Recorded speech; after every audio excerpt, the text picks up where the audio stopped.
إن الحمد لله نحمده ونستعينه ونستغفره ونعوذ بالله من شرور أنفسنا ومن سيئات أعمالنا من يهده الله فلا مضل له ومن يضلل فلا هادي له وأشهد أن لا إله إلا الله وحده لا شريك له وأشهد أن محمدا عبده ورسوله صلى الله تعالى عليه وعلى آله وصحبه وسلم تسليما كثيرا أما بعد فقد قال الإمام البخاري رحمة الله عليه باب الوضوء من النوم ومن لم يرى من النعسة والنعستين أو الخفقة وضوءا قال حدثنا عبد الله بن يوسف قال أخبرنا مالك عن هشام عن أبيه عن عائشة أن رسول الله صلى الله عليه وسلم قال إذا نعس أحدكم وهو يصلي فليرقد حتى يذهب عنه النوم فإن أحدكم إذا صلى وهو ناعس لا يدري لعله يستغفر فيسب نفسه। মহান আল্লাহর সমস্ত প্রশংসা যে আল্লাহ রাব্বুল আলামিন আমাদের জন্য দিনকে সহজ করেছেন। সালাত এবং সালাম নাযিল হোক প্রিয় রাসূল সাল্লাল্লাহু আলাইহি সাল্লামের উপর, যিনি বলেছেন আদ-দীন ইউসরুন, দিন হচ্ছে অতি সহজ। যারা দিনকে পালন করার চেষ্টা করবে তাদের জন্য সহজ, আর যারা দিন বিমুখ তাদের জন্য আল্লাহ রাব্বুল আলামিন ভালো রাস্তাকে কঠিন করে দেন, কারণ তারা সেই রাস্তায় আগ্রহী নয়। তারা যদি আগ্রহী হইতো তো অবশ্যই তাদের জন্য সহজ মনে হইত। এই আল্লাহ রাব্বুল আলামিনের বিশেষ রহমত ভালো মানুষদের ওপর, যারা নিজের অন্তরকে ভালো রেখেছে এবং ভালো থাকার চেষ্টা করেছে, তাদেরকে আল্লাহ ভালোটা সহজ করে দিয়েছেন চোখের সামনে।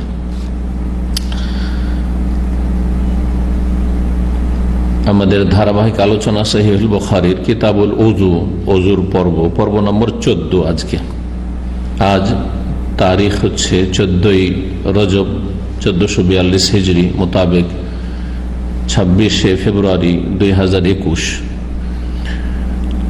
অধ্যায় নম্বর 53। ইমাম বুখারী রাহমাতুল্লাহ আলাইহি বলছেন নিদ্রা সম্পর্কে, যে নিদ্রা ওযু ভঙ্গের কারণ কিনা। বাবুল ওযু মিনান নওম, এই অধ্যায় হচ্ছে ঘুম চলে আসলে ওযু করা সম্পর্কে, ঘুমে বা ঘুমের পরে ওযু করে নেওয়া সম্পর্কে। মানে যদি গভীর ঘুম হয় তাহলে ওযু করতে হবে, কিন্তু যদি ঘুম না হয়ে কেউ ঝিমায় অথবা হালকা ঘুম হয়, এগুলি হচ্ছে বিষয় যেগুলি বিস্তারিত আলোচনা প্রয়োজন রয়েছে সে সম্পর্কে, বা এই সম্পর্কে তফসিল রয়েছে। এক কথায় ঘুমে ওযু আছে, কিন্তু কোন ঘুমে ওযু আছে বা ওযু করতে হবে, এটা একটা আলোচনার বিষয়। ইনশাআল্লাহ আমরা করব হাদিস গুলি তরজমা এবং ব্যাখ্যা করে নেওয়ার পরে। তারপরে বলছেন ইমাম বুখারী রাহিমাহুল্লাহ ওয়ামান লাম ইয়ারা মিনান নাসাতি ওয়ান নাসাতাইন আওয়াল খাফকাতি ওযুআন, আর ওইসব আইম্মায়ে কেরামদের মতামত সম্পর্কে যারা মনে করেন যে ওযু করতে হবে না, মিনান নাসাতে ওয়ান নাসাতাইন, একবার দুইবার তন্দ্রা আসলে, নাসা মানে তন্দ্রা আসা, আবিল খাফকাতে অথবা ঝিমালে, একবার দুইবার ঝিমালে ওযু নেই। আমাল্লাম ইয়ারা, যারা ওযু ওর মত পোষণ করেন না, আমাল্লাম ইয়ারা ওযুআন, আসলে আমাল্লাম ইয়ারা সম্পর্ক এই ওযুআনের ওর মাফউল।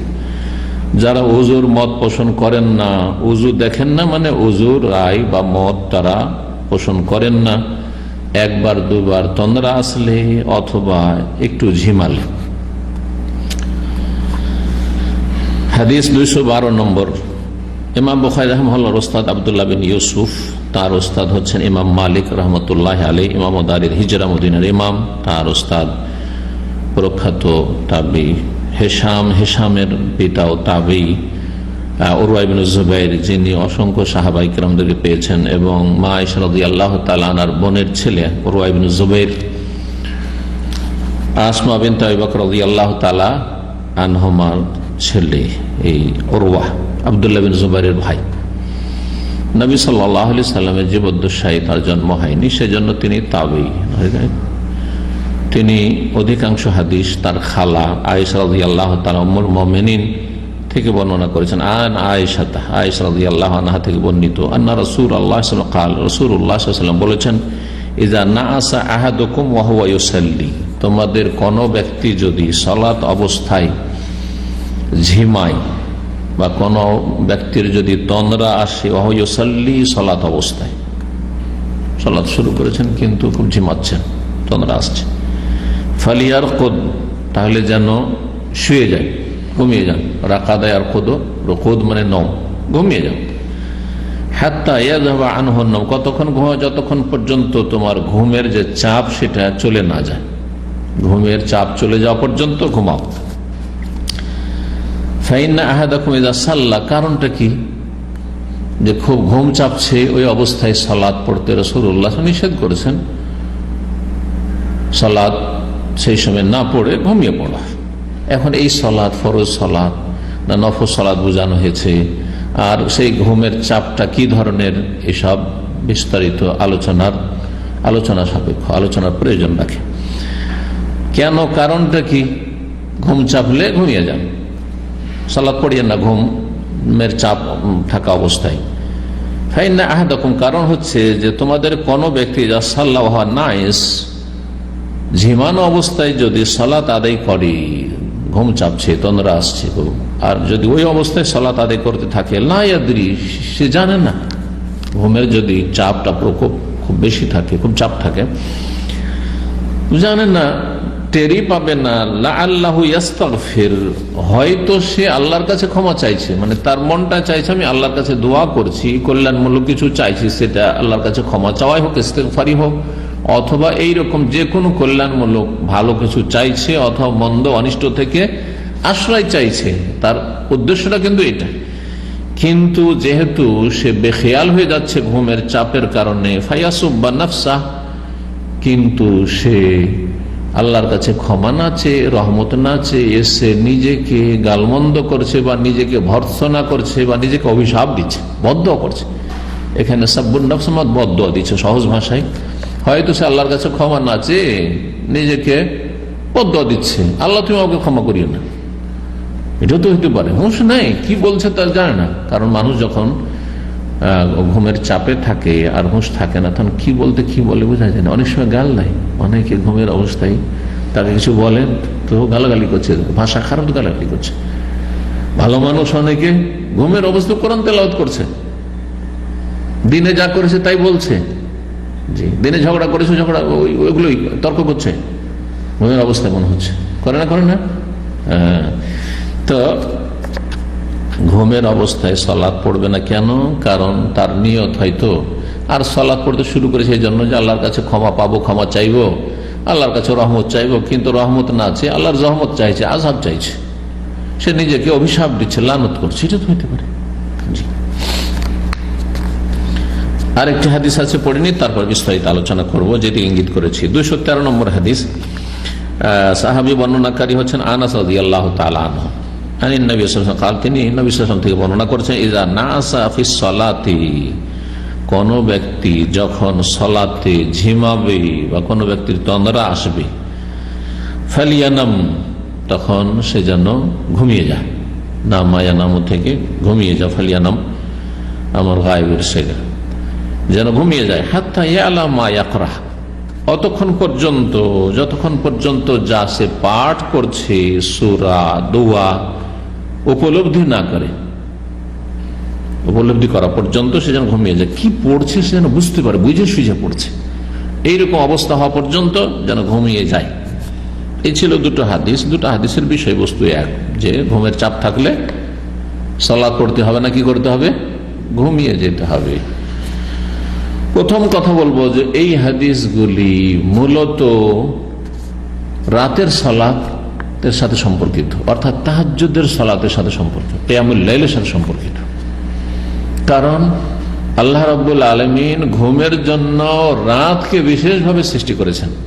ওয়াজআলনা নওমাকুম সুবাতা ওয়াজআলনা লাইলা লিবাসা, রাতকে তোমাদের জন্য আবরণ করেছেন, আরাম শুয়ে, দুনিয়া অন্ধকার হয়ে আসলো, এখন কাজকর্ম করতে অত ভালো লাগবে না যত ভালো লাগবে ঘুমাতে, দিনে আলো হয়ে গেছে, জোনাক হয়ে গেছে, সুতরাং কাজকর্ম করতেই ভালো লাগবে, ঘুমাতে ভালো লাগবে না, এবং ঘুম সেটা অত উপকারীও না শরীর স্বাস্থ্যের জন্য, এটা সবার জানা। তো যেহেতু ঘুমের সম্পর্ক হচ্ছে রাতের সাথে, সুতরাং এই ঘুমের চাপ থাকলে ঘুমিয়ে যাও, সালাত পড়িও না, এই মাসালার বা এই হাদিসের সম্পর্ক হচ্ছে তাহাজ্জুদের সাথে, কিয়ামুল লাইলের সাথে। আর কিয়ামুল লাইল ফরজ নয়, তাহাজ্জুদ মনটা চাইছে তাহাজ্জুদ পড়বো, আর তাহাজ্জুদ পড়া শুরু করেছেন, কিন্তু ঘুম এত চাপছে যে আপনি কিছু বুঝতে পারছেন না কি পড়ছেন না পড়ছেন, বুঝতে পারছেন না। তাহলে ছেড়ে দেন, তাহাজ্জুদ পড়িয়েন না, শুয়ে যান যতক্ষণ পর্যন্ত ঘুম পোড়া না হচ্ছে। ঘুম পোড়া হওয়ার পরে হ্যাঁ ফজর আগে অবশ্যই উঠতে হবে, ঘুম পোড়া হোক আর না হোক, এই নয় যে ফরজ ছেড়ে দিয়ে ঘুমিয়ে থাকবে। ঘুমের যদি চাপ থাকে, যেই চাপে খুব ভালো করে খুশু হচ্ছে না, আসল উদ্দেশ্য সালাত পড়ার, খুশু বিনয়ী হয়, একাগ্রতা। খুশু হচ্ছে সালাতের ইবাদতের রূহ, আত্মা। শরীরে যদি যতই সুন্দর শরীর হোক না কেন, যতই স্মার্ট মানুষ হোক না কেন, আর যতই বড় আলেম হোক, আর যতই বড় স্কলার হোক, আর যত বড় বিদ্বান পণ্ডিত হোক দুনিয়ার ক্ষেত্রে, দিনের ক্ষেত্রে, কিন্তু যদি শরীর রূহ না থাকে তো 4 পয়সা মূল্য নেই। তাড়াতাড়ি করে দাফন করো। ঠিক ওই রকমই সালাত, সালাতের বাহ্যিক আমল রয়েছে, বাচনিক কিছু বলতে হবে, তারপরে অঙ্গ প্রত্যঙ্গের আমল রয়েছে, দাঁড়াইতে হবে, কিয়াম, রুকু, কওমা, সুজুদ, জলসা ইত্যাদি। এই সমস্ত বাহ্যিক ইবাদত এর চাইতে অনেক গুরুত্বপূর্ণ। এগুলোর মধ্যে বেশ কিছু ফরজও রয়েছে, রুকুন রয়েছে, কিছু ওয়াজিবাত রয়েছে, আর কিছু সুন্নত রয়েছে, যেসব সালাতের ইবাদত বন্দেগী যেগুলো বিধিবিধান রয়েছে সেগুলির। কিন্তু এর চাইতে অনেক বেশি গুরুত্ব রাখে কি? খুশু। قد أفلح المؤمنون الذين هم في صلاتهم خاشعون। ওই সব মুমিনরা সফল কাম যারা তাদের সালাতে খুশু রাখতে পারে, বিনয়ী, একগ্রতার সাথে মনোযোগী হয়ে, ইকবাল আল্লাহ, আল্লাহর দিকে ঝাঁপিয়ে যান, আল্লাহ সামনে আছেন, আল্লাহর সাথে চুপিসারে কথা বলছি না যে রব্বা। এই কোয়ালিটির ইবাদত বন্দি করতে হবে, সালাত পড়তে হবে। তো সালাতের আসল রূহ, আত্মা হচ্ছে খুশু। আর এই খুশু থাকবে না, ঘুমের চাপ থাকলে খুশু থাকবে না।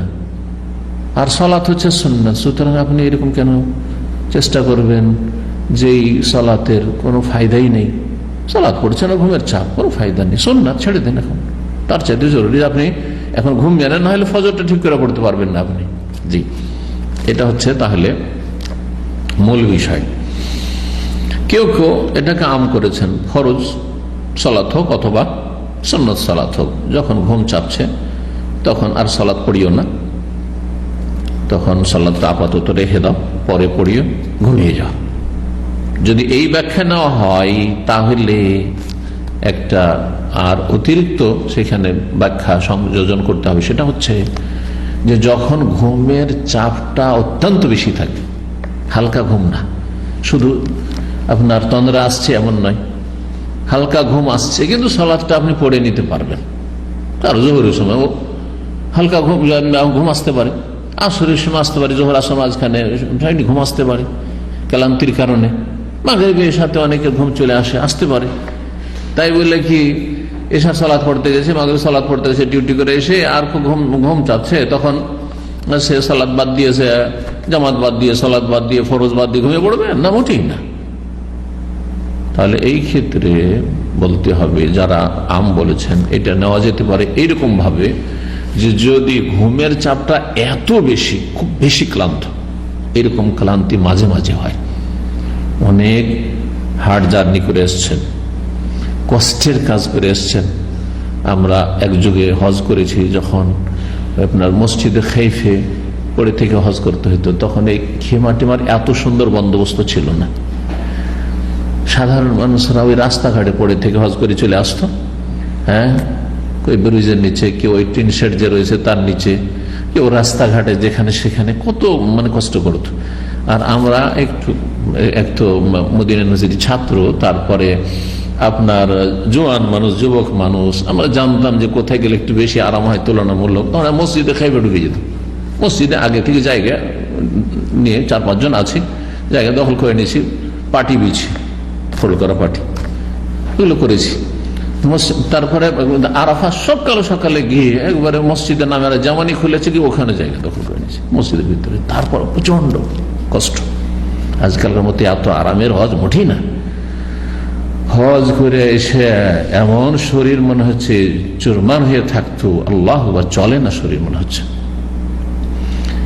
এসে শুয়েছি, কোনো খবর নাই, এমনকি খাওয়া দাওয়ার খবর নাই, দুপুরে খাওয়া দাওয়া মিশিয়ে চলে গেছে। আসর ঢিলা হয়েছে, জোহর থেকে আসর পর্যন্ত মদিনা ইউনিভার্সিটি ক্যান্টিন খোলা থাকে। আমার জীবনে একবার এরকম ঘটনা ঘটেছে। আসর পরে ঘুম ভাঙছে, সকাল 10টা-11টার দিকে শুয়েছি, এসে ক্লান্ত হয়ে সারা রাত জাগরণ সফর ইত্যাদি, আর তারপরে যে হজের ক্লান্তি আছে, আর খিদে আছে, কিছু খাইও নি।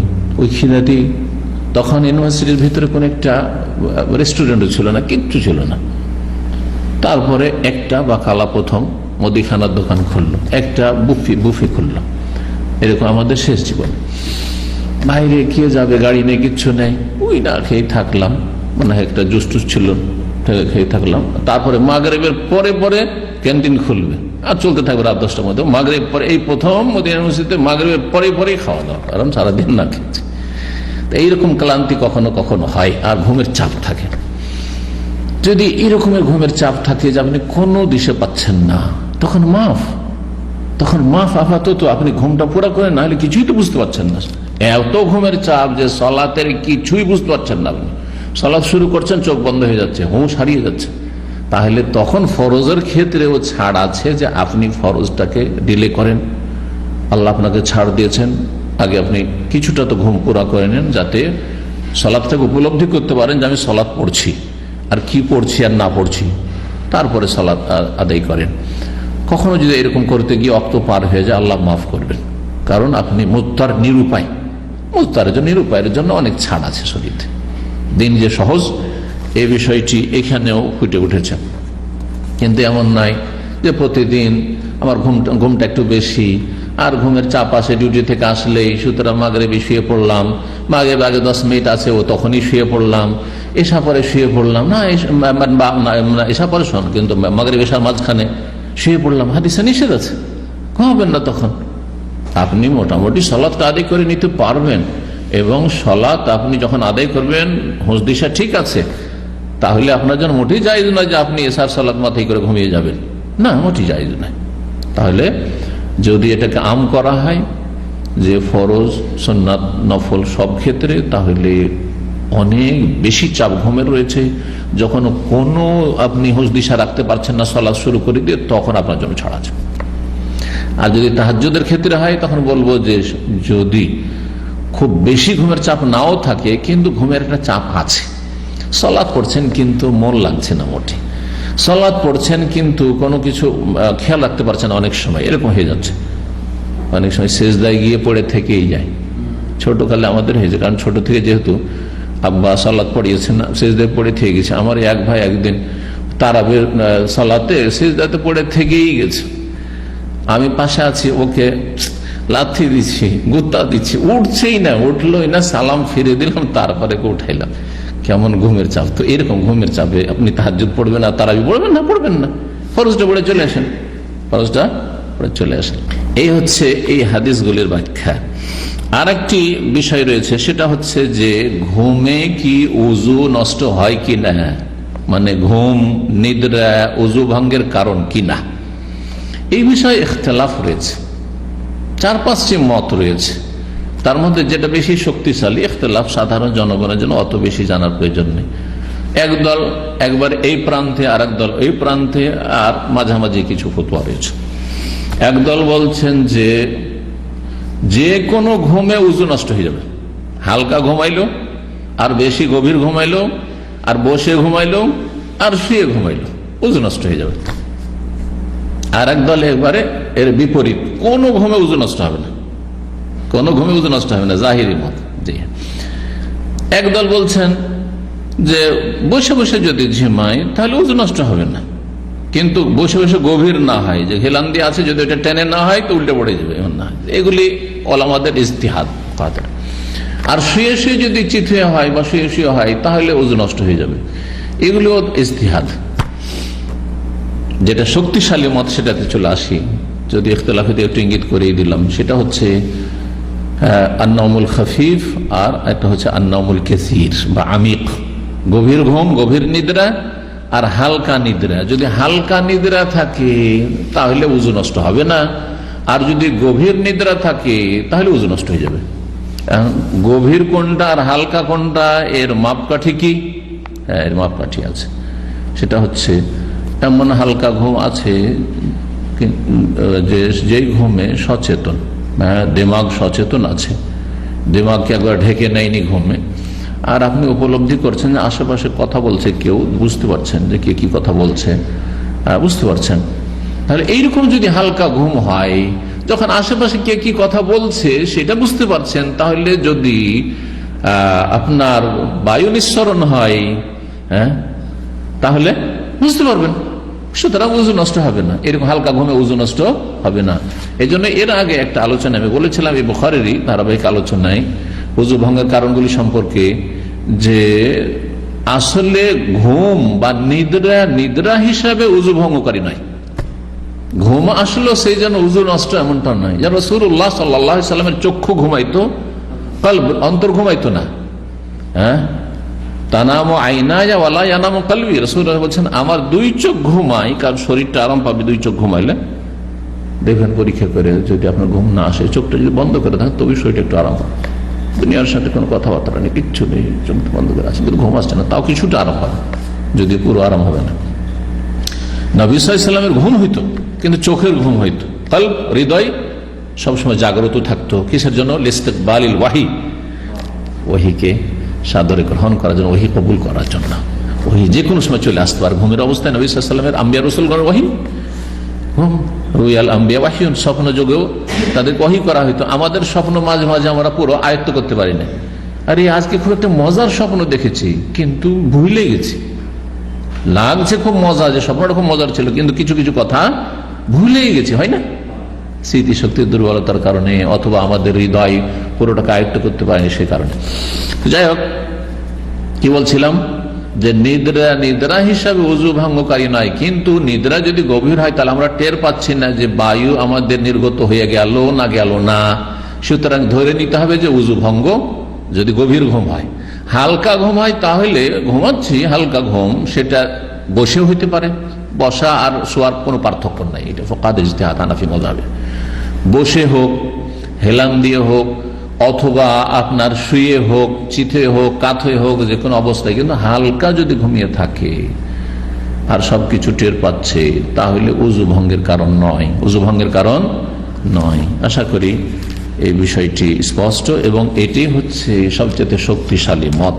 নওমে খাফিফ আর নওমে কাসির বা নওমে আমিকের মাঝে পার্থক্য করা, গভীর ঘুম আর হালকা ঘুমে পার্থক্য করা। গভীর ঘুম হয়তো উযু ভঙ্গকারী বিষয়, আর যদি হালকা ঘুম হয় তাহলে তাতে উযু ভঙ্গ হয় না।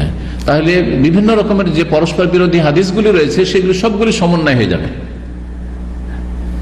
জি, সহিহ মুসলিম হাদিস রয়েছে, রাসূলুল্লাহ সাল্লাল্লাহু আলাইহি ওয়াসাল্লাম, সাহাবায়ে কেরামরা এশার সালাতের অপেক্ষায় ক্লান্ত হয়ে আনসারীরা খেজুরের বাগানে কাজ করে আসছেন সারাদিন, ক্লান্ত থাকতেন। নবী সাল্লাল্লাহু আলাইহি ওয়াসাল্লাম মাঝে মাঝে এশার সালাতে আসতে একটু বিলম্ব করতেন, বেশি যত উত্তম সালাত হয়।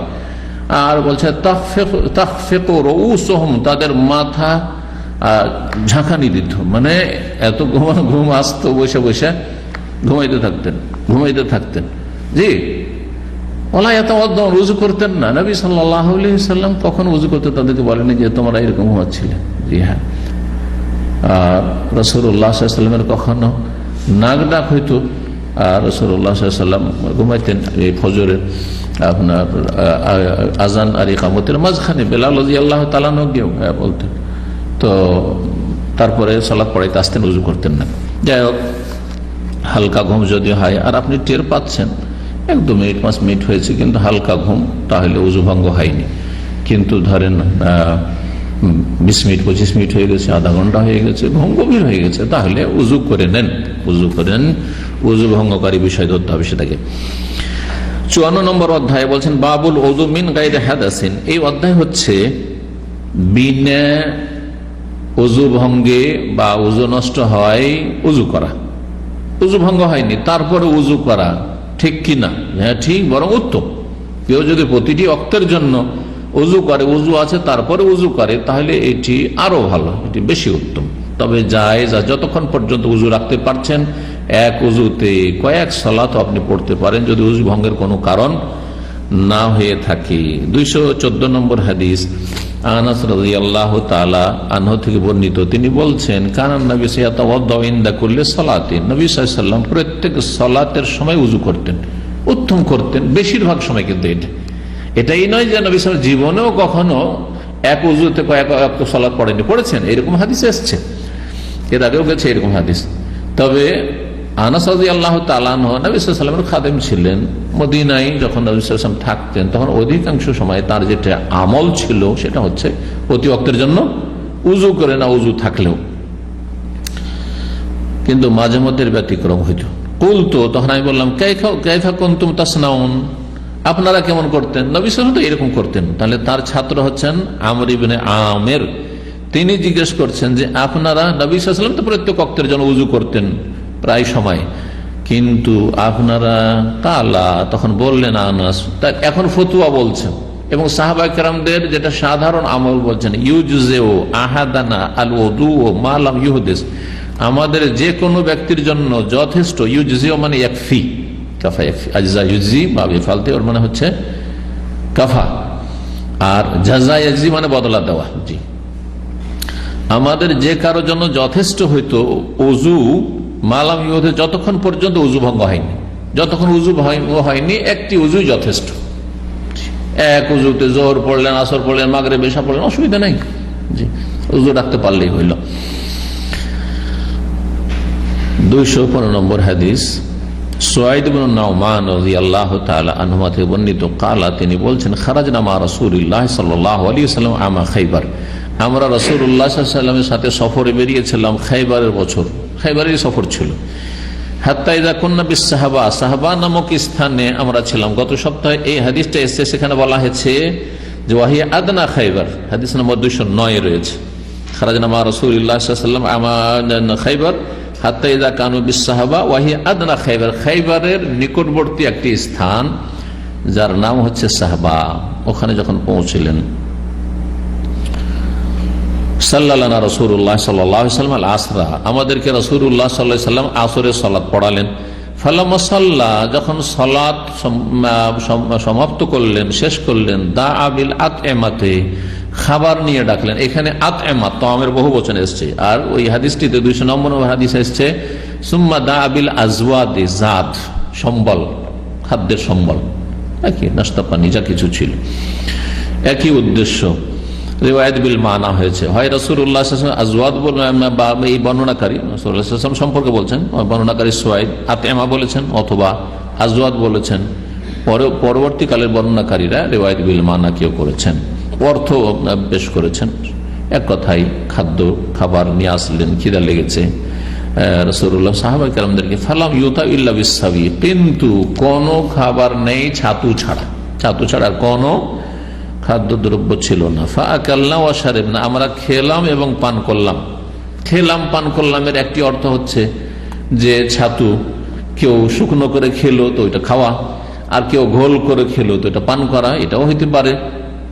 আবার কেউ কেউ ব্যাখ্যা করতেই বলেছেন ফাআকালনা, আমরা খেলাম আর খাওয়া দাওয়ার পরে ওয়া শারিবনাল মা, এখানে মা যেন উজ্জ্ব আছে, পানি পান করলাম, এটাও হইতে পারে। খেলাম এবং পান করলাম, পানাহার করলাম। সুম্মা কামান নবী সাল্লাল্লাহু আলাইহি ওয়াসাল্লাম, তারপরে নবী সাল্লাল্লাহু আলাইহি ওয়াসাল্লাম দাঁড়ালেন, ইলাল মাগরিব, মাগরিবের সালাতের জন্য। উযু করেছিলেন কিসের জন্য? আসরের জন্য। আর তারপরে মাঝখানে খাওয়া দাওয়া করলেন, তাও ছাতু খেলেন। আর তারপরে নবী সাল্লাল্লাহু আলাইহি ওয়াসাল্লাম মাগরিবের সালাত শুরু করতে গেলেন, ফামাদমাদা, শুধু কুলি করলেন, কারণ দাঁতের ফাঁকে ফাঁকে অথবা তালুতে ছাতু লেগে থাকতে পারে, যেটা সালাতের খুশুকে কমিয়ে দিবে বা নষ্ট করবে, সেজন্য কুলি করে নিতে হবে। কুলি করলেন। সুম্মা সাল্লাল্লাহু আলাইহি মাগরিব, তারপরে আমাদেরকে মাগরিবের সালাত পড়ালেন। ওয়ালাম ইয়াতাওয়াদ্দা, আর উযু করলেন না, আর উযু করলেন না। তাহলে এই হাদিস দ্বারা কি বোঝা গেল? তার আগের হাদিস কিন্তু 214 নম্বর হাদিসে দেখলেন যে কানান ইয়াতাওয়াদ্দা ইনদা কুল্লি সালাত, নবী সাল্লাল্লাহু আলাইহি ওয়াসাল্লাম প্রত্যেক ওয়াক্তের জন্য উযু করত। তাহলে ওই হাদিস আর এই হাদিস পরস্পর বিরোধী হয়ে যাচ্ছে না? এই জন্য আগে বলে দিচ্ছি যে এটা হচ্ছে নবী সাল্লাল্লাহু আলাইহি ওয়াসাল্লাম মামুল, মানে অধিকাংশ সময়ের আমল হচ্ছে যে প্রতি ওয়াক্তের জন্য উযু করে দিন রাসূলুল্লাহ সাল্লাল্লাহু আলাইহি ওয়াসাল্লাম। কিন্তু কখনো কখনো ব্যতিক্রম, আর বিশেষ করে সফরে, আর সফরে পানির অভাবও থাকে আরব দেশে। তো নবী সাল্লাল্লাহু আলাইহি ওয়াসাল্লাম এখানে এই খাইবারের যুদ্ধের সফরে মাগরিব আর আসর পড়লেন একই উযুতে, মাঝখানে খাওয়া দাওয়া করেছেন, শুধু কুলি করলেন, ওয়ালাম ইয়াতাওয়াদ্দা, উযু করলেন না। 55 নম্বর অধ্যায় বলছেন বাবুন, এই অধ্যায় হচ্ছে মিনাল কাবায়েরে, যে কাবিরা গুনার অন্তর্ভুক্ত হচ্ছে আল্লাহ ইয়াস্তাতিরা মিন বাউলিহি, কোন ব্যক্তি যদি নিজের পেশাব থেকে আড় না করে, পেশাব থেকে পর্দা না করে, পেশাব থেকে না বাঁচে, ইস্তিতার, এই ইস্তিতার শব্দটি হাদিস থেকে নেওয়া হয়েছে। কারণ আহাদুহুমা লা ইয়াস্তাতিরু মিন বাউলিহি, ইয়াস্তাতিরু, কোন কোন রিওয়ায়াতে ইয়াস্তাতিরু রয়েছে, এটাই হচ্ছে অধিকাংশ রিওয়ায়াত। তাহলে এর মানে কি হয়? এর দুটো মানে হইতে পারে, দুটো অর্থ হইতে পারে। একটা হচ্ছে পেশাব করার সময় সে পর্দার খেয়াল রাখতো না, বেখেয়াল হয়ে বসে গেল, অথচ আশেপাশে হয়তো লোকের নজরে আসতে পারে। তাহলে এটা কিসের খেলাফ হইল? পর্দার খেলাফ হইল। শরীরের আওরাতকে ঢেকে রাখতে হয়। পুরুষের আওরাত হচ্ছে, আবরণ হচ্ছে নাভি থেকে শুরু করে হাঁটু পর্যন্ত, হাঁটু পর্যন্ত। তার মধ্যে আপনার সাওআতাইন, আপনার যেটা দেখতে খুব খারাপ লাগে, মানুষের সামনের লজ্জা স্থান, পিছন দিকে লজ্জা স্থান, এই দুটো আরো বেশি লাগে। সুতরাং এটা হচ্ছে ফরজ ঢাকা। আর বাকি হাঁটুর ওপরে রানের কিছু অংশ যদি খুলে, তো কিছু রিওয়ায়াতে এর বৈধতার প্রমাণ রয়েছে, কিন্তু উত্তমের খেলাফ, হারাম নাই যে হাঁটুর উপরে কাপড় উঠলেই হারাম। যেমন অনেকে মনে করে যে সতরের খেলাফ কাজ করে দিল না, নবী সাল্লাল্লাহু আলাইহি ওয়াসাল্লাম রিওয়ায়াত রয়েছে, জানেন হয়তো, যে নবী সাল্লাল্লাহু আলাইহি ওয়াসাল্লাম একবার বাসাতে আছেন কক্ষে, আর সেই সময় রান খুলেছিলেন। আবু বকর সিদ্দিক আসলেন, রান খোলাই থাকলো, কার্যবশত রান খোলা ছিল। আর তারপরে ওমর আসলেন, রান খোলাই থাকলো। তারপরে যখন উসমান আসলেন, জামাই উসমান আসলেন, সাথে সাথে রানটাকে ঢেকে নিলেন। তখন জিজ্ঞাসা করি, ইয়া রাসূলুল্লাহ, আবু বকর এলেন, আপনি রান খোলাই রাখলেন, ওমর আসলেন, রান খোলাই রাখলেন, আবার উসমান আসলেন, তখন ঢেকে নিলেন কেন? উসমান এত লজ্জাশীল, এত লজ্জাশীল, ও যদি দেখতো যে আরে নবী সাল্লাল্লাহু আলাইহি ওয়াসাল্লামের একটু রান খোলা আছে, তাহলে সাথে সাথে লজ্জায় টান দিত, আর ঢুকতো না। খুব শর্মিন্দা মানুষ। হ্যাঁ, তো এই জন্য তার মানে শরীয়তে কার্যবশত যদি হাঁটুর ওপরে কিছু অংশ খোলা থাকে, তাহলে সেটা জায়েজ, উত্তমের খেলাফ, আফজালের খেলাফ। নবী সাল্লাল্লাহু আলাইহি ওয়াসাল্লাম কেন করেছেন? যাতে করে মানুষ এটা বড় আপত্তি না তোলে। বেয়ানে জাওয়াজ, কখনো কখনো নবী সাল্লাল্লাহু আলাইহি ওয়াসাল্লাম অনুত্তম কাজ করেছেন, কিসের জন্য? হারাম কাজ করেনি, কিন্তু অনুত্তম কাজ করেছেন। বেয়ানে জাওয়াজ, বৈধতা মানুষের কাছে তুলে ধরার জন্য আমল দিয়ে, কথায় যদি বললে অনেক সময় মানুষ আরে না, এটা করার জন্য নবী জীবনে এরকম করেন। হ্যাঁ, নবী সাল্লাল্লাহু আলাইহি ওয়াসাল্লাম এরকম করে দেখেন, তাহলে তোমার যদি প্রয়োজন হয় করতে পারো। আমাদের দেশে যারা কৃষি কাজ করে, হ্যাঁ, সংসারের কাজ করতে গিয়ে, কৃষি কাজ করতে গিয়ে অনেক সময় আপনার কাপড় ছাড়তে বাধ্য হয়। হ্যাঁ, তো প্রয়োজনে জায়েজ আছে, কিন্তু বিনা প্রয়োজনে শহরে পুরুষ নারী অসংখ্য চলাফেরা করছে, সমুদ্র বিচে আর রান খুলে হাঁটাহাঁটি করছে হাফ প্যান্ট পরিয়ে, না মোটেই জায়েজ না, এগুলো এইভাবে জায়েজ নাই। এরকম অহরহ একবার পশ্চিমাদের অনুকরণ। কারণ এখানে আর একটা জিনিস, তাশাব্বুহ বিল কুফফার, কাফেরদের সদৃশ্যতা কাজ করছে, যেটি হারাম। জি, কাফেররা কাপড় উঠাইতে উঠাইতে উঠাইতে কখন পুরো প্রায় খুলে ফেলিয়ে দিয়েছে। আর সবচেয়ে ঘৃণিত হচ্ছে কাফেরদের, ইহুদি নাসারাদের কাছে কাপড়। আর ঠিক তেমন এক শ্রেণীর মুসলিমরা শুরু করেছে, আর মুসলিম নারীরাও শুরু করেছে। সবচেয়ে ঘৃণিত হচ্ছে তাদের কাছে পোশাক। আর সবচেয়ে বড় সভ্যতা হচ্ছে কাপড় খুলে ফেলা, অথবা কাপড়কে একেবারে ছোট করে দেওয়া, কাপড়ের উপর ঘৃণা। যদি এইটাই যদি সভ্যতা হইতো, তাহলে সবচেয়ে সভ্য হচ্ছে চতুষ্পদ জন্তু, হিংস্র পশু। কারণ বাঘ, ভল্লুক, কুকুর, শৃগাল, বিড়াল কেউ কাপড় পরে না, তাই না? তাহলে হিংস্র পশু আর যেসব আপনার গৃহপালিত পশু, এইসব চতুষ্পদ জন্তু, এগুলি বেশি সভ্য, এগুলি বেশি সভ্য। মোটে মুসলিমের জন্য এটা জায়েজ নাই। পেশাব করার সময়, তাহলে এর একটি ব্যাখ্যা হচ্ছে, পেশাব করার সময় পর্দা করতো না, অত পর্দার সময় খেয়াল রাখতো না যে আশেপাশে কারো নজর আসবে কি না।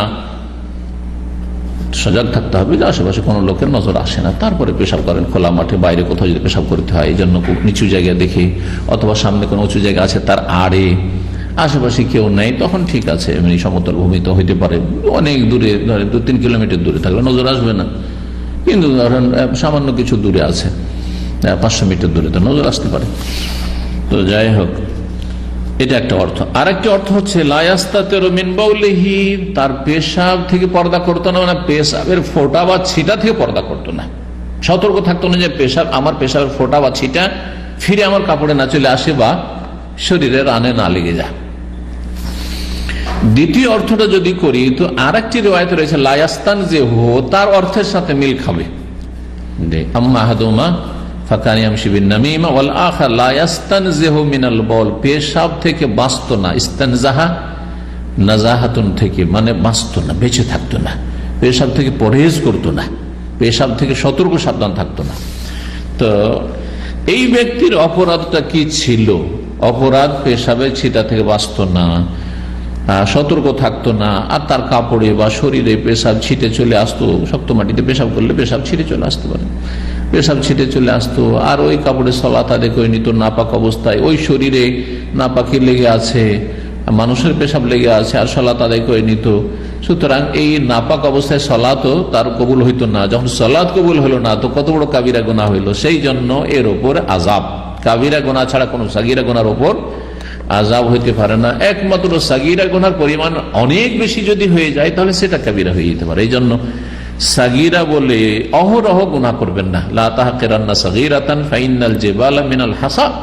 এই জন্য আরবি কবি বলেছেন, তোমরা ছোটখাটো গুনাহকে তুচ্ছ মনে করিও না, হালকা মনে করিও না, কারণ বড় বড় পাহাড় পর্বতমালা তৈরি হয়েছে ছোট ছোট কঙ্করের সমষ্টি দিয়ে।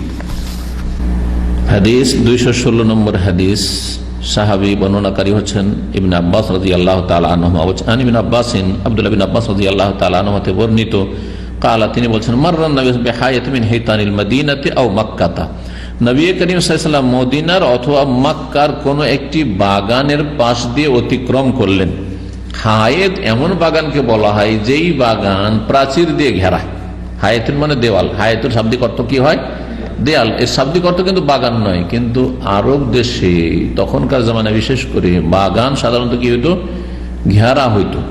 আর এই বাগানটি ঘেরা বা অধিকাংশ বাগান ঘেরা, সেই জন্য বাগান বুস্তানকে বা হাদিকাতুন, এগুলো হচ্ছে বাগানের আরবি। বাগান আরবি হচ্ছে বুস্তান মানে বাগান, হাদিকাতুন মানে বাগান, আজকাল হাদিকা মানে পার্ক বলছে।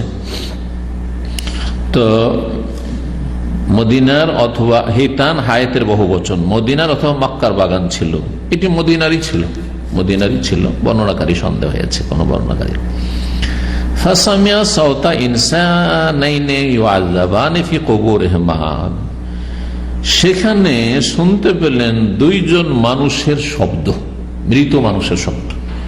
ইউআযাবানে, তাদেরকে আযাব শাস্তি দেওয়া হচ্ছে, ফি কুবুরিহিমা, তাদের কবরে, কবরে আযাব হচ্ছে। নবী করিম সাল্লাল্লাহু আলাইহি ওয়াসাল্লাম শুনতে পেলেন। এইটি নবী সাল্লাল্লাহু আলাইহি ওয়াসাল্লামের মুজিজা, অলৌকিকত্ব, অসাধারণ ঘটনা, যেটা কোন মানুষ শুনতে পাবে না এবং কোন জিন শুনতে পাবে না। যেমন নবী সাল্লাল্লাহু আলাইহি ওয়াসাল্লামের হাদিস রয়েছে, ইল্লা সাকালাইন, জিন এবং ইনসান শুনতে পায় না, সবকিছু শুনতে পায়, বুঝতে পারে। তাহলে গবাদি পশু, হিংস্র পশু, এগুলো বুঝতে পারে। জি হ্যাঁ, পাখি বুঝতে পারে।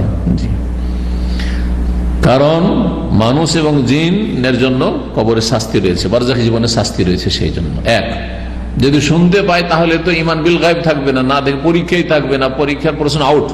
এক হিকমত। আর একটি হচ্ছে, ওই হাদিসে রয়েছে, যদি শুনতো লাউসামিআ সায়েক, যদি শুনতো তাহলে সাথে সাথে বেহুশ হয়ে যেত, মানুষ বেহুশ হয়ে যেত, জি, মারা যেত আতঙ্কে। সেই জন্য আল্লাহ শুনতে দেননি। নবী সাল্লাল্লাহু আলাইহি ওয়াসাল্লাম আল্লাহ রাব্বুল আলামিন এইসব দৃশ্য দেখার বা শোনার ক্ষমতা দিয়েছেন আল্লাহ রাব্বুল আলামিন, সুতরাং তাকে এইরকম শুনিয়েছেন। এমনকি আযাব, জাহান্নামের আযাবগুলি, দৃশ্যগুলি দেখিয়েছেন মেরাজের রাতে, স্বপ্ন যোগে দেখেছেন নবী সাল্লাল্লাহু আলাইহি ওয়াসাল্লাম জান্নাত জাহান্নামের দৃশ্য। বলছেন যে ফাকালান নবী সাল্লাল্লাহু আলাইহি ওয়াসাল্লাম, তখন নবী সাল্লাল্লাহু আলাইহি ওয়াসাল্লাম বলেন, ইউআযাবানি, অন্য রিওয়ায়াতে ইন্নাহুমা লা ইউআযাবানি, অন্য রিওয়ায়াতে রয়েছে এই দুইজনকে আযাব দেওয়া হচ্ছে, শাস্তি দেওয়া হচ্ছে। দুটো কবর ছিল। ওমা ইউআযাবানি ফি কাবীর, কিন্তু তাদেরকে কোনো বড় বিষয়ে শাস্তি দেওয়া হচ্ছে না, তাদেরকে কোনো বড় বিষয়ে আযাব বা শাস্তি দেওয়া হচ্ছে না। এর মানে কি? বড় বিষয়ে শাস্তি দেওয়া হচ্ছে না মানে কাবিরা গুনাহ ছিল না। আমি তো একটু আগে বললাম যে কাবিরা গুনাহ ছাড়া কবর আযাব হইতে পারে না। এই জন্য এই রিওয়ায়াতের মানে এই নয় যে এই গুনাহগুলি কাবিরা না, যে দুটো গুনাহ অপরাধ এই হাদিস উল্লেখিত হয়েছে, সেই অপরাধগুলি অবশ্যই কাবিরা, অবশ্যই কি কাবিরা। কিন্তু হাদিসে যে বলা হলো ওমা ইউআযাবানি ফি কাবীরিন, তাদেরকে কোনো বড় বিষয়ে আযাব দেওয়া হচ্ছিল না, এর সঠিক ব্যাখ্যা আমরা কেন সরাসরি এটা বাহ্যিকটা মেনে নিলাম না যে সাগীরা গুনার জন্য আযাব হচ্ছিল? এর পেছনে একটি কারণ তো বললাম, আহলে সুন্নাত ওয়াল জামাতের আকীদা যে কাবিরা গুনাহ ছাড়া সাগীরা গুনার জন্য জাহান্নামের আযাব অথবা কবর আযাব হতে পারে না। দুনিয়ার কিছু আপনার ধাক্কা টাক্কা ইত্যাদি হইতে পারে, কিন্তু সাধারণত হয় না। আল্লাহ রাব্বুল আলামিন আরহামুর রাহিমিন। আর একটি বিষয়, জি হ্যাঁ, এর চেয়ে শক্ত দলিল, এটা শুধু আহলে সুন্নাত ওয়াল জামাতের মতকে ঠিক রাখার জন্য নয়, বরং এটি হচ্ছে শক্ত দলিল। সেটা হচ্ছে সহিহ বুখারীতে আরেকটি riwayat রয়েছে, 5595 নম্বর হাদিস, চুগলখড়ির অধ্যায়, আন-নামিমা মিনাল কাবায়ের বা মিনাল কাবায়ের আন-নামিমা। এই অধ্যায় হচ্ছে কাবিরা গুনার অন্তর্ভুক্ত হচ্ছে চুগলখড়ি করা। এই অধ্যায়ে ওই হাদিসটিতে বাড়তি একটি বাক্য রয়েছে, ইন্নাহুমা লা ইউআযাবানি ওয়া মা ইউআযাবানি ফি কাবীর বালা ওয়া ইন্নাহু লাকাবীর। তবে হ্যাঁ, অবশ্যই সেটা অবশ্যই বড় গুনাহ, লাকাবীর। তাহলে কেমন কথা, কাবীর বড় গুনাহ, সাগীরা নয়। তাহলে এখন ওই হাদিসটাকে এর সাথে মিলান, বা ওই হাদিসে দুটো বাক্য এসে ওয়া মা ইউআযাবানি ফি কাবীর, কোন বড় বিষয়ে তাদেরকে আযাব দেওয়া হচ্ছিল না, ওয়া ইন্নাহু লাকাবীরা, অথচ সেই গুনাহটি হচ্ছে কবির বড়। তাহলে গুনাহ কবিরাই ছিল। তাহলে এই বাক্যের অর্থ কি, ওয়া মা ইউআযাবানি ফি কাবীর, তাদের দুইজনকে কোনো বড় বিষয়ে আযাব দেওয়া হচ্ছিল না। এর একটি অর্থ হচ্ছে সেই অপরাধটিকে বা সেই ভুল থেকে, গুনাহ থেকে বেঁচে থাকাটা কোনো বড় বিষয় ছিল না। ওয়া মা ইউআযাবানি ফি কাবীরিন ইজতিনাব মিনহু বা মিনহুমা, ওই দুই গুনাহ থেকে, দুই ভুল থেকে, অন্যায় থেকে বেঁচে থাকা কোনো বড় বিষয় ছিল না। এটা একটি অর্থ।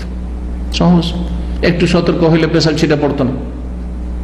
চুগলখড়ি, মুখরোচক, ভালো লাগলো, এর কথা ওকে লাগিয়ে দিলেন, হ্যাঁ, একটু ওর সাথে খাতির জমাবেনের জন্য। এইসব তুচ্ছ নোংরামি কেন, এটা বাদ দেন, না বললি তো হয়তো। এর কথা শুনলেন, একজন আরেকজনের বিরুদ্ধে বলেছে, এর কথাটা শুনে আরেকজনকে লাগিয়ে দিলেন, এটার নাম চুগলখড়ি। হ্যাঁ, এটার নাম হচ্ছে নামিমা, কবিরা গুনাহ। এর মাধ্যমে কি হয়, জাদুর মতো প্রতিক্রিয়া হয়। দুইজনের ঘনিষ্ঠ বন্ধুত্ব, ঘনিষ্ঠ আত্মীয়তা, মায়ের পেটের ভাই বোনে এরকম হয়ে যাচ্ছে। বরং বাপ বেটাতে, বাপ যদি জানতে পারে, মা জানতে পারে যে আমার মেয়ে, আমার ছেলে আমাকে, আমার বদনাম করছে, সাথে সাথে কথাবার্তা বন্ধ করে দেবে, সাথে সাথে টেলিফোন ওঠা বন্ধ করে দেবে। এই জন্য নামিমা চুগলখড়িকে কি বলা হয়েছে, সেহর, জাদু বলা হয়েছে। জাদুর মতো দ্রুত প্রতিক্রিয়া, সাথে সাথে। আরে একসাথে বসে খেলো, খুব হাসাহাসি করছিল, আর ঘরে যেতে কানে কানে কে বলল, জানো তোমার ভাই, তোমার বোন ওর সাথে বসে বসে খাচ্ছে আর হাসি খুশি, খুব ও তোমার বিরুদ্ধে এরকম কথা বলেছে মুখের সামনে। তাই নাকি? কথাই বলবেন ওর সাথে, কোন সম্পর্ক নেই ওর সাথে। স্বামী স্ত্রীতে, স্বামী স্ত্রী কত কত গাঢ় সম্পর্ক, কত ঘনিষ্ঠ সম্পর্ক, সামান্য কোনো ভুল ধারণা ছিল না। একজন কানে কানে বলছে, জানো ভাবি, তোমার সম্পর্কে তোমার স্বামী কি বলছিল জানো, যে আমার স্ত্রী খারাপ ছিল, হ্যাঁ, পরকীয়ার খারাপ চরিত্র আছে। আর কি যায়, কোন সম্পর্ক রাখবো না এর সাথে, থাকবো এর কাছে, সাথে সাথে তালাক। হবে না? যারা প্রবাসে থাকে এরা অনেকে ভুক্তভোগী। স্ত্রী দেশে ভালো আছে, খুবই ভালো, এরকম ঘটনা, এরকম সূত্র আমাদের কাছে এসছে। সমস্যা, ওর মা আসলে চাই না বউটাকে, বা ওর বাপ চাই না, বা ওর বোনেরা চাই না, ননদরা চাই না, ভাবিকে দাঁড়াইতে চাই। ভাইকে টেলিফোন, ভাই জানেন, আরে বাবা তুমি জানো মা টেলিফোন করছে, তুমি জানো, খবর রাখো তোমার বউয়ের। কোন খবর তো রাখো না। কি হয়েছে মা? যে তোমার বউ লুকিয়ে লুকিয়ে কার সাথে প্রেম করছে, রাত্রে কথা বলছে। তাই নাকি? আর স্ত্রীর কাছে জিজ্ঞাসা কেন করবে, আর তার কাছে জানতে কেন চাইবে, আর তাকে বিশ্বাসী বা কেন করবে? সাথে সাথে এইরকম তালাক তালাক তালাক দিল, তালাক দিয়ে সাথে মূর্খ। কথা বোঝা গেছে?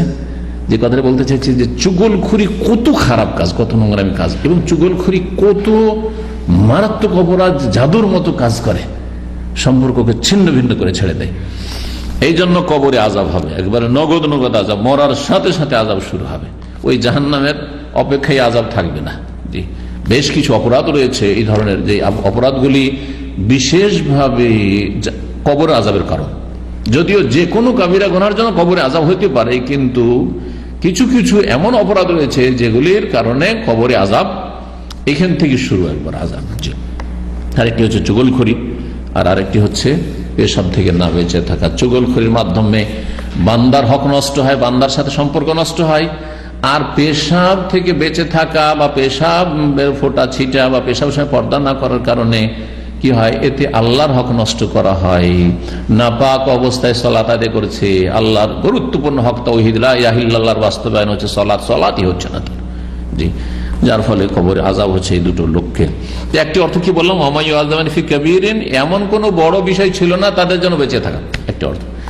আর একটি অর্থ হচ্ছে ওয়া মান ইউআযাবিন ফি কাবীরিন ফি যান্নিহিমা, তাদের ধারণাই সেটা কাবিরা গুনাহ ছিল না, কিন্তু বালা, হ্যাঁ শুনে রাখো এটা কিন্তু কাবিরা, কিন্তু ওরা মনে করতো যে এমন কি বিষয় হলো, পেশাব এক একটু কোথায় ছিটে আসছে, কি এমন হইলো, হ্যাঁ পেশাব করতে গিয়ে একবারে সারা দুনিয়া দেখতে হবে, এদিক সেদিক দেখতে হবে, তারপরে বসতে হবে, হ্যাঁ মাটি এখানে শক্ত না নরম এইসব দেখতে হবে, কি অত কোনো গুরুত্বপূর্ণ বিষয় পরোয়া করেনি। চুগলখড়ি এটা কোনো ব্যাপারই মনে করেনি, অহরহ চুগলখড়ি করছে, অহরহ গীবত করছে, আলেম সমাজ মাশাআল্লাহ দাড়িওয়ালা আর চুগলখড়ি এগুলি কিন্তু ফাসেকরাও করে, আর কিছু যারা মুসল্লি দাড়িওয়ালা তারাও করে, পার্থক্য দেখা যায় না। অথচ সালাফে সালেহিনরা এমন চরিত্রের ছিলেন না। এবং আইম্মায়ে কেরাম, ইমাম বুখারী রাহমাতুল্লাহ আলাইহি সহিহ হাদিস, সহিহ বুখারী তার পড়ছি আমরা, সেজন্য তার জীবনের একটা দিক উল্লেখ করে দেওয়া ভালো।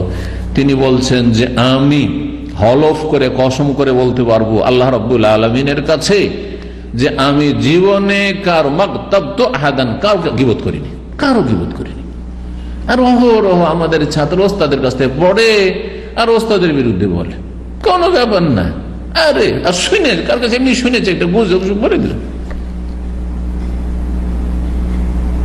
যে কোনো কারণে হোক না কেন, দুনিয়ার গরজ অথবা হাওয়ার অনুসরণ আর জবানকে কন্ট্রোলে না রাখা, লাভও কিছু করতে পারলেন নিজের খাসিরাত দুনিয়া ওয়াল আখিরাত, দুনিয়া আখিরাতে ক্ষতিগ্রস্ত, খামাখাই কারো গীবত করছেন আপনি বা কারো সাথে চুগলখড়ি করছেন। আল্লাহ রাব্বুল আলামিন যেন হেফাজত করেন, আল্লাহ রাব্বুল আমাদের যেন সত্যিকার তাকওয়া যেন আমাদেরকে অর্জন করার তৌফিক দান করেন। তো তাদের ধারণায় গুনাহটি বড় ছিল না, কিন্তু ওয়া ইন্নাহু লাকাবীর, যেমন বললাম যে এই হাদিস রয়েছে যে হ্যাঁ সেটি কাবিরা গুনাহ ছিল, বা এই দুটি। সুম্মা কালা, তারপরে বলেন বালা, হ্যাঁ শোনো, কানা আহাদুহুমা, অন্য রিওয়ায়াতে রয়েছে বালা ওয়া ইন্নাহু লাকাবীর, এখানে কিন্তু এটা নেই। কানা আহাদুহুমা লা ইস্তাতিরু মিন বাউলিহি, তাদের দুইজনের একজন নিজ পেশাব থেকে আর করতো না, পেশাব থেকে বাঁচতো না, বা পেশাব সময় পর্দা করতো না, নিজ পেশাব। তাহলে বোঝা গেল যে মানুষের পেশাব হচ্ছে নাপাক, শুধু পেশাব নয়। যদি মাকুলুল্লাহ এমন গবাদি পশু পাখি হয় যেসব পশু পাখির গোস্ত খাওয়া হালাল, তাহলে তার পেশাব নাপাক নয়। হানাফি মাযহাবে নাজাসাতে খাফিফা, আর তাদের কাছে নাজাসাতে খাফিফা গালিজার পার্থক্য রয়েছে। কিন্তু হাদিসের আলোকে দেখলে উটের পেশাব, গরুর পেশাব, এগুলো এক কথাই গবাদি পশু যেগুলি আপনার গৃহপালিত পশু যেগুলি গোস্ত খাওয়া হালাল, সেগুলির পেশাব বা গোবর নেদি নাপাক নয়, তবে নোংরা জিনিস।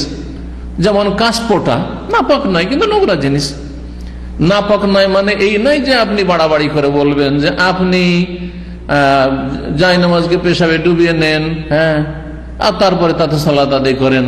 আপনি লঙ্গিকে আপনি পেশাবে ডুবিয়ে নেন আর তারপর সালাত আদায় করেন, না, এগুলো বাড়াবাড়ি কথা। নবী সাল্লাল্লাহু আলাইহি ওয়াসাল্লাম বলেছেন নাকি? নোংরা তো। কেউ কি বলবেন যে কাশপোটা পুরো মেখে নেন গায়ে মুখে আর তারপরে সালাত পড়েন, বলবে নাকি? নোংরামি কথা এগুলো। সুতরাং কিছু বক্তাদের কথা বলার সময় লাগাম থাকে না, যার ফলে এর কি হয়, পার্শ্ব প্রতিক্রিয়া হয়, রিয়াকশন হয়, আর তখন বিদআতপন্থীরা বদনাম করার সুযোগ পায় যে মনে হয় আহলে হাদিস সালাফিদের এগুলি হচ্ছে মানহাজ আর এগুলি হচ্ছে তাদের ফতোয়া। না, কখনো না। জি, তো বিষয় এটা আশা করি মনে রাখবেন। তো বলছেন যে সেই ব্যক্তি পেশাব থেকে বাঁচত না অথবা পেশাবের সময় পর্দা করতো না। ওয়াকানাল আখার, আর অপর ব্যক্তি ইয়ামশি বিন নামিমা, চুগলখড়ি করে বেড়াতো। চুগলখড়ি, নাকলো কালামিন নাস, হ্যাঁ, নাকলো কালামিন নাস আলা জিহাতিল ইফসাদ, মানুষের কথা এক জায়গা থেকে আরেক জায়গায় নিয়ে যাওয়া, স্থানান্তরিত একজন থেকে আরেকজনকে পৌঁছানো, আলা জিহাতিল ইফসাদ, ফাসাদ, বিশৃঙ্খলা সৃষ্টির উদ্দেশ্যে। এটা হচ্ছে চুগলখড়ির সংজ্ঞা। যদি বিশৃঙ্খলার উদ্দেশ্যে না হয় তো একজনের কথা আর একজনকে পৌঁছানো কখনো কখনো সওয়াবের কাজ আর কখনো কখনো জায়েজ। যেমন আমার দার্সে এই কথাগুলি শুনলেন, আর শোনার পরে রুমে গেলেন, তারপরে আপনি বিবি সাহেবকে বলছেন যে আজকে এই মাসআলাটি জেনে আসলাম, এই মশলাটি জেনে আসেন, কথা তো পৌঁছলেন আমার। অথবা আপনি কাউকে আপনি এই কথাটি আপনি টেলিফোন করে বললেন যে আমি এই কথাগুলি শুনে আসলাম, কথা তো আমার পৌঁছালেন, কিন্তু নেকি, হ্যাঁ, দাওয়াতি আপনি তথ্য পৌঁছালেন মানুষকে, খুব স্বভাবের কাজ করলেন। কখনো কখনো জায়েজ, এমনি একটা গল্প করছিলাম আর তারপর সেই গল্পটা শুনলেন, শেখের কাছ থেকে আজকে একটা গল্প শুনে আসলাম, বহু বিবাহ সম্পর্কে একটা গল্প শুনে আসলাম, বা অমুক বিষয়ে একটা গল্প শুনে আসলাম, গল্প শুনে জায়েজ, কোনো স্বভাবেরও কাজ করে, কোনো গুনারও কাজ নেই, এতে কোনো ফিতনাও হবে না। কিন্তু যদি পৌঁছে দেন যে শেখের কাছ থেকে আজকে শুনলাম যে আরে জানো তুমি যে ওই কফি পাঠাও বা তুমি যে ওই যে খাবার দাও, তোমার খাবার শেখকে ভালো লাগে না, কি হবে, খারাপ ধারণা হবে না? হবে না? জি হ্যাঁ। তাহলে আমি 3টা উদাহরণ দিলাম। কখনো একজনের কথা আর একজনের কথা পৌঁছানো নেকির কাজ, যদি ভালো কথা হয়, উপকারী কথা হয়, কখনো জায়েজ, আর কখনো চুগলখড়ি হারাম। তাহলে চুগলখড়ি মানে যদি ফাসাদের উদ্দেশ্য হয়ে থাকে, অথবা আপনি বোকা লোক পৌঁছাচ্ছেন আর বুঝছেন না যে এতে ফাসাদ হবে, কিন্তু আসলে ফাসাদ হবে, সম্পর্ক খারাপ হবে, না বলবেন না। সুম্মা দা বিজারিদাতিন, অতঃপর তিনি একটি খেজুরের ডালটি ছিল অন্য রিওয়ায়াতে রয়েছে বিজারিদাতিন রাতাবাতিন, জি সেটা তাজা কাঁচা ডাল ছিল, নিয়ে ডাকলেন। ফাকাসারাহ কিসরাতাইন, অন্য রিওয়ায়াতে ফাশাক্কাহা নিসফাইন, সেটাকে আধা আধি করে ফেড়ে দিলেন, টুকরো করলেন। ফাওয়াদা আলা কুল্লি কবরিন মিনহুমা কিসরা, প্রত্যেকটা কবরের উপর, 2 কবরের প্রত্যেকটি কবরের উপর একটা করে টুকরো পুঁতে দিলেন, অন্য রিওয়ায়াতে রয়েছে গারাজা, পুঁতে দিলেন। জি। ফাকিল লাহু, তখন রাসূলুল্লাহ সাল্লাল্লাহু আলাইহি ওয়াসাল্লামকে জিজ্ঞেস করা হইল, ইয়া রাসূলুল্লাহ, হে আল্লাহর রাসূল সাল্লাল্লাহু আলাইহি ওয়াসাল্লাম, লিমা ফাআলতা হাযা, এমনটা কেন করলেন আপনি? এই খেজুরের ডালটা আধা আধি করে একটা এতে অর্ধেকটা এতে অর্ধেকটা এতে যে পুঁতে দিলেন, এর ফায়দাটা কি? কালা, বললেন সাল্লাল্লাহু আলাইহি ওয়াসাল্লাম, লাআল্লাহু আন ইউখাফফাফা আনহুমা মা লাম তাইবাসা, অন্য রিওয়ায়াতে মা লাম ইয়াইবাসা, হতে পারে যে এই 2 জনের আযাবকে হালকা করা হবে যতক্ষণ পর্যন্ত এই খেজুরের 2টো ডাল শুকায়নি, খেজুরের 2টো ডাল শুকায়নি। এর অর্থ কি? এর অর্থ এক শ্রেণীর লোকেরা দিয়েছে যে এই খেজুরের ডাল কাঁচা অবস্থায় আল্লাহর জিকির আজকার করে, তসবিহ করে, সুতরাং যতদিন তসবিহ জিকির আজকার হবে ততদিন আযাব হালকা হবে।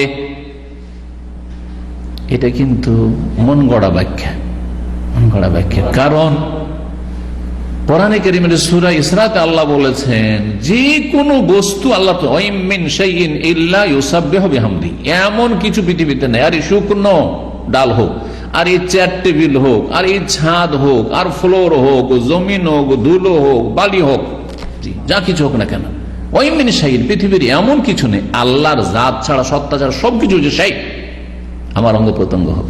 জি, কারো মন চায় না, কিন্তু অঙ্গ প্রত্যঙ্গ ঠিকই আল্লাহর নির্দেশ মতো, সৃষ্টিগত বিধান মোতাবেকই চলছে। চোখ চোখের কাজ করছে, জি, নাক নাকের কাজ করছে, কান কানের কাজ করছে, এগুলি হচ্ছে আল্লাহর আনুগত্য। ওয়াইম মিন শাইইন, পৃথিবীর এমন কোন বস্তু নেই, এমন কোন সৃষ্টি নেই যে আল্লাহর প্রশংসার সাথে সাথে তাসবিহ করে না। ওয়ালাকিন লা তাফকাহুনা তাসবিহাহুম, কিন্তু তোমরা তাদের তাসবিহ বুঝো না, উপলব্ধি করো না, বোঝার ক্ষমতা নেই, সবকিছু তাসবিহ করে। জি, তাহলে এই কাঁচা ডাল শুধু তাসবিহ করে আর শুকিয়ে গেলে কেন এতদিন পর্যন্ত হালকা থাকবে, এই ব্যাখ্যা ঠিক নয়। তাহলে ব্যাখ্যা কি? হয়তো রাসূলুল্লাহ সাল্লাল্লাহু আলাইহি সাল্লামকে ওহীর মাধ্যমে জানিয়ে দেওয়া হয়েছে, ওহী ছাড়া তিনি কাজ করতেন না কিছু, যে এদেরকে আযাব হচ্ছে, তুমি যদি সুপারিশ করতে চাও তোমার সুপারিশ কবুল করা হইলো, কিন্তু এতদিনের জন্য এই কিছু এর আযাব হবে, এতদিনের জন্য হালকা হয়ে যাবে আযাবটি, এতদিন যেন তোমার সুপারিশে আযাবটাকে আল্লাহ রাব্বুল আলামিন তার রহমতে তোমার সুপারিশে হালকা করে দিবেন, যতদিন পর্যন্ত এই কাঁচা খেজুর ডালটা শুকাবে না, তারপরে আযাব চলতে থাকবে, কারণ তার কাফারা মোচন হবে। জি, আযাব চলবে। তো এই হচ্ছে হাদিসের ব্যাখ্যা। এখান থেকে কেউ কেউ নিয়েছে, আর এটা বেদাতপন্থীরা বেশি নিয়েছে, যে রাসূলুল্লাহ সাল্লাল্লাহু আলাইহি ওয়াসাল্লাম কাঁচা ডাল পুঁতেছেন যার মাধ্যমে আযাব হালকা হয়েছে, সুতরাং আমরা প্রতিটি কবরের উপর কি করব? কাঁচা ডাল পুঁতবো। এখন খেজুরের ডাল পাই না, তখন ওই কাঁচা বাঁশের কঞ্চি অথবা বাঁশের ধরেন বাঁশ ফেড়ে অথবা অন্য কিছু, অন্য কোনো গাছপালা থেকে ডাল পুঁতে, এটা জায়েজ না, এটা সুন্নত না, বিদআত। কেন বিদআত? রাসূলুল্লাহ সাল্লাল্লাহু আলাইহি ওয়াসাল্লাম এই দুই কবর ছাড়া অন্য কোন কবরের জন্য এমনটা করেননি। ভালো করে শোনা, যদি নবী সাল্লাল্লাহু আলাইহি ওয়াসাল্লাম আর অন্য কবরের জন্য করতেন আর সাহাবীরা সেটাকে শরীয়ত মনে করে ফলো করতেন, আবু বকর করতেন, ওমর করতেন, উসমান করতেন, আলী করতেন, তাহলে বলতাম যে এটা সুন্নাহ, এটা তাহলে শরীয়ত সম্মত। যখন তারা করেননি এবং নবী সাল্লাল্লাহু আলাইহি ওয়াসাল্লাম অন্য কবরের সাথে করেননি, তাহলে এটি শুধু এই দুই কবরের সাথে কি খাস। এই জন্য দেশে যেটা করা হচ্ছে এটা কি বিদআত।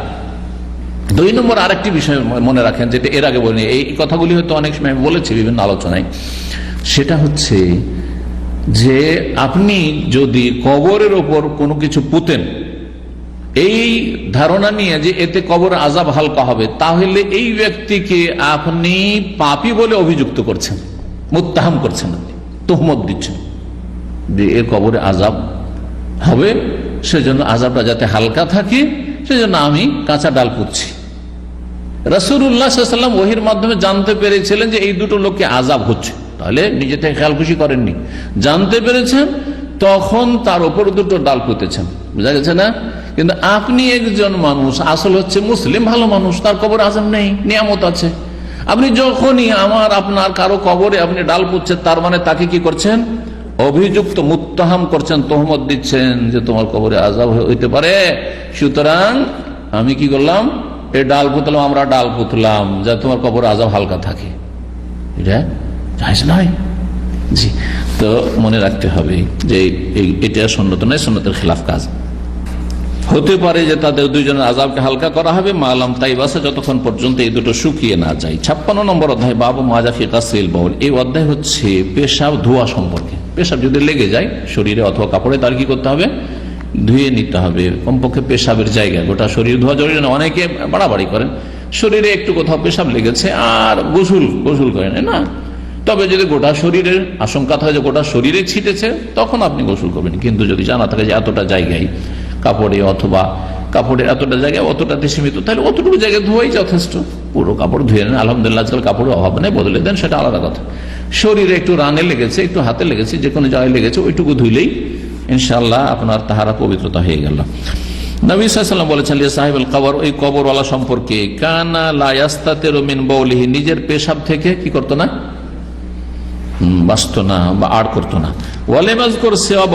কিন্তু মানুষের পেশাব ছাড়া অন্য কোন পেশাবের কথা উল্লেখ করেন। ইমাম বুখারী রাহিমাহুল্লাহ ওই কথাটি বলতে চাইছেন যে কথাটা একটু আগে বললাম, যে এখানে বাউলিহি তার পেশাব বলা হয়েছে, তার মানে মানুষের পেশাব হচ্ছে নাপাক বিল ইত্তিফাক।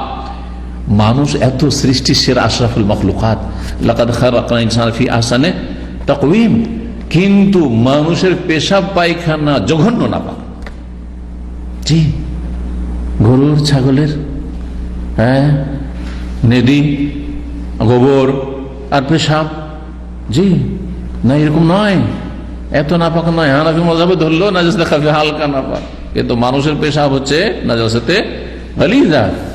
আর যেটা সঠিক মত সেটা তো বললাম, যে যেসব পশুর গোশত খাওয়া যায় সেসবের আপনার পেশাব আর গোবর, অথবা পাখি, যেসব পাখি খাওয়া যায় সেসবের পায়খানা কি পাক, তবে নোংরা জিনিসকে আমরা ওইভাবে রাখবো না প্রয়োজনে। কিন্তু যদি প্রয়োজনে, আপনি হেঁটে মসজিদে যাচ্ছিলেন আর ওপর থেকে ছাদের উপরে বসে আছে কবুতর, আর দিল পায়খানা করে, সাথে সাথে নাপাক হয়ে বাড়িতে চলে আসেন, না নাপাক হননি, আপনি মুছে ফেলে দেন, টিস্যু মিশু দিয়ে দেন, সালাদ পড়ে নেন, কাপড়ে লেগেছে মুছে দেন, তারপর তখন সালাদ পড়ে নেন, অসুবিধা নেই।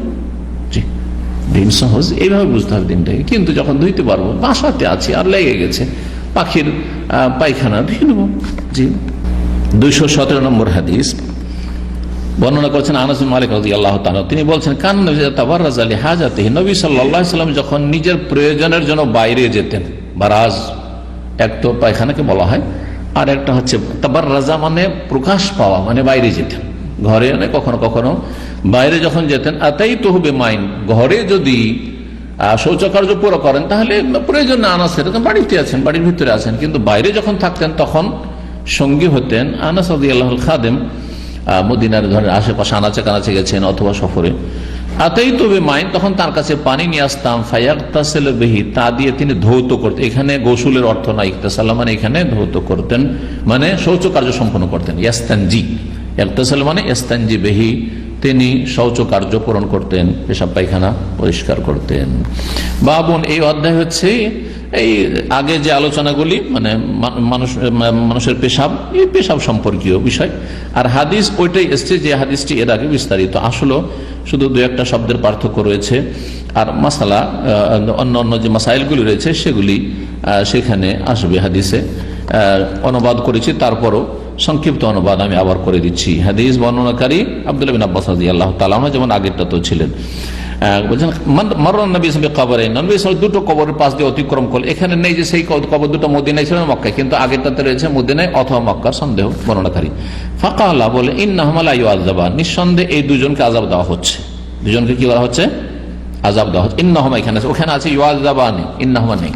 এই যে শব্দের পার্থক্য, ওমা ইউআযাবানি ফি কাবীর, কোনো বড় বিষয় তাদেরকে আযাব দেওয়া হচ্ছে না, তাদের ধারণায় বড় বিষয় নয়, অথবা বাঁচা বড় বিষয় ছিল না। আম্মা আহাদুহুমা, তাদের দুইজনের একজন, ফাকানা লা ইয়াস্তাতিরু মিনাল বাউল, পেশাব থেকে আড় করতো না বা পেশাব থেকে বাঁচতো না।